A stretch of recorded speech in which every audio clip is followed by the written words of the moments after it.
रत्नागिरी नगरपालिकेच्या सार्वत्रिक निवडणुकीची मतमोजणी 21 रोजी होणार आहे. पण तत्पूर्वी रत्नागिरी शहरातील प्रभाग 10चं मतदान उद्या होणार आहे. रत्नागिरी प्रभाग क्रमांक 10मध्ये साधारणतः हा मतदारसंघ लोकमान्य टिळकांचं जन्मस्थानापासून थिएटरचा काही भाग, राधाकृष्ण टॉकीज असेल, एक बाजू बंदर रोड पासून पेजेवाडी, सूर्यवाडी असा सगळा साधारणपणे 4200च्या आसपास असलेला हा मतदारांचा लोकसंख्या असलेला मतदार प्रभाग. आणि ह्या ठिकाणी पारंपरिक हा भाजपचाच गड म्हणून मानला जातो. यावेळेला मात्र त्या ठिकाणी थोडीशी चुरस होताना दिसते, कारण युतीचे दोन उमेदवार म्हणजे भाजपचेच राजेश तोडणकर आणि मानसी करमरकर समोर महाविकास आघाडीचे उद्धव ठाकरे सेनेच्या श्वेता कोरगावकर आणि राजाराम रहाटे दोन्ही अ आणि ब मध्ये सरळ लढत असल्याकारणाने उद्याची निवडणूक रंगतदार होईल असं म्हटलं जातं आहे. पण एकंदरीतच मागच्या काही वर्षाचा ह्या प्रभागाचा अनुभव किंवा निकाल पाहता कैलासवासी सदुभाऊ जोशींनी या ठिकाणी प्रतिनिधित्व केलं होतं, ॲडव्होकेट भावे वकिलांनी पण या ठिकाणी प्रतिनिधित्व केलं होतं, अशोक मयेकर माजी नगराध्यक्ष ह्याच प्रभागातून निवडून जात होते.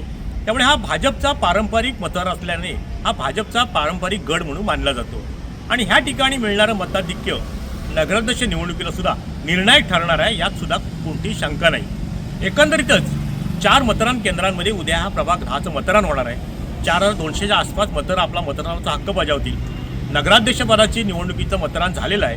आता नगरसेवकांचं मतदान उद्या होणार आहे. पोलीस बंदोबस्त चोख आहे. निवडणूक निर्णय अधिकारी तथा प्रांत जीवन देसाई यांनी संपूर्ण ह्या उद्याच्या मतदानाची तयारी पूर्ण केलेली आहे. पोलीस निरीक्षक, शहर पोलीस निरीक्षक पाटील यांनी सुद्धा पोलीस बंदोबस्ताची योग्य प्रकारे आखणी केलेली आहे. पण एकंदरीतच हा बराचसा हा भाग हा पांढरपेशा समाजाचा म्हणजे ब्राह्मण समाज ह्या ठिकाणी मोठ्या प्रमाणात असल्याकारणाने त्या ठिकाणी उमेदवारी मिळवणं हे कठीण असतं. पण भाजपचं तिकीट मिळाल्यानंतर निवडून येणं सोपं असतं. आणि कमळ ह्या निशाणीवरती दोन्ही उमेदवार आपलं नशीब आजमावत आहेत. दुसऱ्या बाजूला मशाल चिन्हावरती सुद्धा 2 उमेदवार महाविकास आघाडीचे निवडणुकीला सामोरे जातात. एकंदरीतच काय 21 तारखेला निकाल असला तरी चर्चा मात्र प्रभाग क्रमांक 10ची गेले आठवड्यावर सुरू आहे. प्रचार दोन्ही बाजूंनी चालू आहे. आज संध्याकाळी मिळालेल्या माहितीप्रमाणे पालकमंत्री उदय सामंत सुद्धा समारोप त्यांचा प्रचाराचा त्या प्रभागात रॅली काढून करणार आहेत. त्यामुळे ते पालकमंत्री उदय सामंत सामील होणार आहेत. पण एकंदरीतच काय की नगराध्यक्षपदाची निवडणूक झाली असली ते प्रभाग 10ची चर्चा मात्र रत्नागिरीत उद्याच्या मतदानाची जोरात सुरू आहे. टाइम डिले करता किशोर मोरे, रत्नागिरी. टाइम्स डिजिटलला लाईक करा, शेअर करा, सबस्क्राईब करा आणि बेल आयकॉन दाबायला विसरू नका. Times digital.